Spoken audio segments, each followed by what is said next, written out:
Poursuivons cette édition dans le domaine agricole. Le FIRCA, Fonds interprofessionnel pour la recherche et le conseil agricole, avec le ministère de l'Environnement, du Développement durable et de la transition écologique, ont procédé au lancement du projet de renforcement des capacités institutionnelles, des mécanismes de gouvernance, des cadres de planification et de programmation pour un programme d'action climatique transformateur à long terme. Le lancement du projet a mobilisé l'ensemble des acteurs et les parties prenantes pour sa mise en œuvre. Le récit de Michel Brou.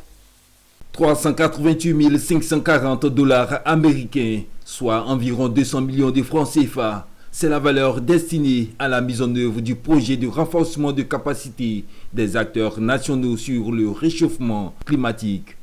Le projet Rudines répond à cette problématique grâce aux efforts du Fonds interprofessionnel pour la recherche et le conseil agricole. Un appui financier important au profit des acteurs engagés dans le processus de lutte contre le changement climatique. Ce qu'il faut retenir, c'est que c'est déjà un bon signal.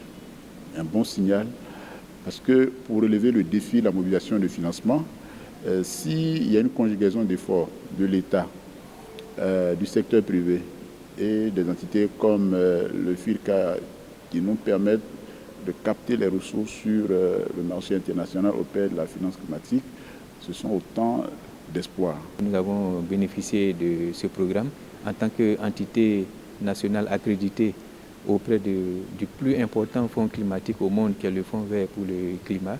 Et cette action va permettre de renforcer les capacités des acteurs nationaux de tous les secteurs, que ce soit les institutionnels, donc les cadres du ministère de l'Environnement, du Développement durable et de la transition écologique, les filières agricoles, le secteur privé, la presse, la société civile.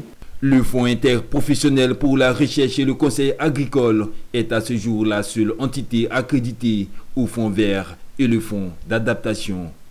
Selon le dernier rapport de la Banque mondiale sur le climat et le développement, le changement climatique pourrait réduire le PIB du pays de 13% et maintenir 1 600 000 habitants dans la pauvreté d'ici 2050 si aucune mesure d'urgence n'est prise.